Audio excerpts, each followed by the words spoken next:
ಇವತ್ತು ಚಿಕನ್ ತವಾ ಫ್ರೈ ಮಾಡಲು ಇಲ್ಲಿ ನಾನು ಒಂದು ಅರ್ಧ ಕಿಲೋ ಆಗುವಷ್ಟು ಚಿಕನ್ನು ಈ ಥರ ಸ್ವಲ್ಪ ದೊಡ್ಡ ದೊಡ್ಡ ಪೀಸ್ನಲ್ಲೇ ಇರಬೇಕು ಚಿಕನ್ನು. ಇದಕ್ಕೀಗ ಮಸಾಲೆ ಪದಾರ್ಥಗಳು: 1 ಸ್ಪೂನ್ ಖಾರದ ಪುಡಿ, 1 ಸ್ಪೂನ್ ಆಗುವಷ್ಟು ಚಿಕನ್ ಮಸಾಲ, ಒಂದು 1/4 ಸ್ಪೂನ್ ಆಗುವಷ್ಟು ಅರಿಶಿಣದ ಪುಡಿ, 1/4 ಸ್ಪೂನ್ ಪೆಪ್ಪರ್ ಪೌಡರ್, ಅರ್ಧ ಸ್ಪೂನ್ ಧನಿಯಾ ಪೌಡರ್, ಕಬಾಬ್ ಪೌಡ್ರ್ 1 ಸ್ಪೂನು. ಮತ್ತು ಇದು ನಾನು ಇದಕ್ಕೆ ರಸಮ್ ಪೌಡ್ರ್ ಹಾಕ್ತಾಯಿದ್ದೀನಿ. ಈ ಥರ ರಸಮ್ ಪೌಡ್ರ್ ಹಾಕೋದ್ರಿಂದ ಇದ್ರ ಟೇಸ್ಟು ಡಿಫ್ರೆಂಟಾಗಿ ಬರುತ್ತೆ. ಇವನ್ನೆಲ್ಲ ಹಾಕಿ ಇದಕ್ಕೆ ಉಪ್ಪು ಹಾಕಿ ಕಲಿಸ್ಬೇಕು. ಉಪ್ಪು, ಶುಂಠಿ ಬೆಳ್ಳುಳ್ಳಿ ಪೇಸ್ಟ್ 1 ಸ್ಪೂನು. ಈ ಮಸಾಲೆ ಪದಾರ್ಥ ಎಲ್ಲ ಹಾಕಿ ಚೆನ್ನಾಗಿ ಕಲಿಸ್ಕೋಬೇಕು. ಒಂದು 2 ಸ್ಪೂನ್ ಆಗೋಷ್ಟು ಈ ಥರ ಗಟ್ಟಿ ಮೊಸರು.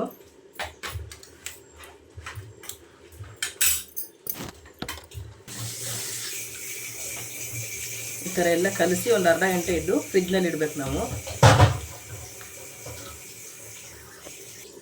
ಇದಕ್ಕೀಗ 1 ಸ್ಪೂನ್ ಆಗೋಷ್ಟು ಲಿಂಬು ರಸ,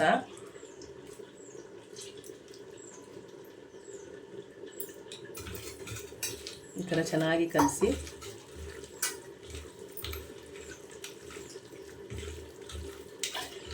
ಇದು ರಸಮ್ ಜೊತೆಗೆ ಇದೊಂದು ಪೀಸ್ ಇದ್ದರೆ ಊಟ ಮಾಡಲಿಕ್ಕೆ ತುಂಬ ಚೆನ್ನಾಗಾಗುತ್ತೆ. ಸೈಡ್ ಡಿಶ್ಶಾಗಿ ರಸಮ್ ಒಳ್ಳೆ ಕಾಂಬಿನೇಷನ್ ಇದು. ಈ ಥರ ಕಲಿಸಿ ಫ್ರಿಜ್ಜಲ್ಲಿ ಇಡಬೇಕು. ತವಾ ಫ್ರೈ ಮಾಡಲು ಒಂದು ತವಾ ಇಟ್ಟು ಸ್ವಲ್ಪ ಎಣ್ಣೆ ಜಾಸ್ತಿ ಹಾಕ್ಬೇಕು. ಈ ಥರ ಎಣ್ಣೆ ಹಾಕಿದ್ದು ಎಣ್ಣೆ ಬಿಸಿ ಹಾಕ್ಬೇಕೀಗ. ಇದನ್ನೀಗ ನಾವು ಮೊದಲಿಗೆ ಒಂದು ಅರ್ಧ ತಾಸು ಆಗಿದೆ ಚಿಕನ್ ಕಲಸಿಟ್ಟು. ಇನ್ನೊಂದ್ಸರಿ ಈ ಥರ ಚೆನ್ನಾಗಿ ಮಿಕ್ಸ್ ಮಾಡ್ಕೋಬೇಕು. ಈಗ ಒಂದೊಂದೇ ಪೀಸ್ ಚಿಕನ್ನು ಈ ಥರ ಎಲ್ಲ ಕಡೆ ಇಡಬೇಕು.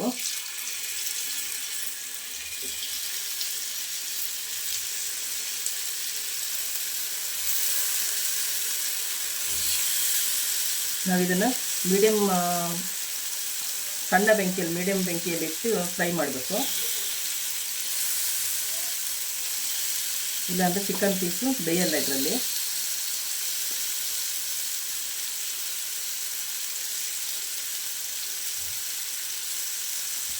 ಎಲ್ಲವನ್ನು ಹೀಗೆ ಈಗ ಒಂದು ಸೈಡ್ ಫ್ರೈ ಆಗಿದೆ. ಸ್ವಲ್ಪ ಮೆಲ್ಲಗೆ ನಾವು ಈಗ ಈ ಥರ ತಿರುಗಿ ಹಾಕ್ಕೋಬೇಕು. ಎಣ್ಣೆ ಎಲ್ಲ ಕಡೆ ಸ್ಪ್ರೆಡ್ ಮಾಡ್ಕೋಬೇಕು.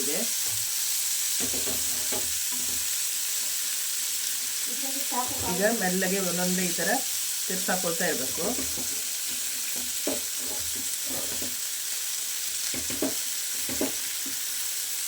ಹಾಗೆ ಎಲ್ಲವನ್ನು ಇದು ತಿರ್ಸಾಕೋಬೇಕು.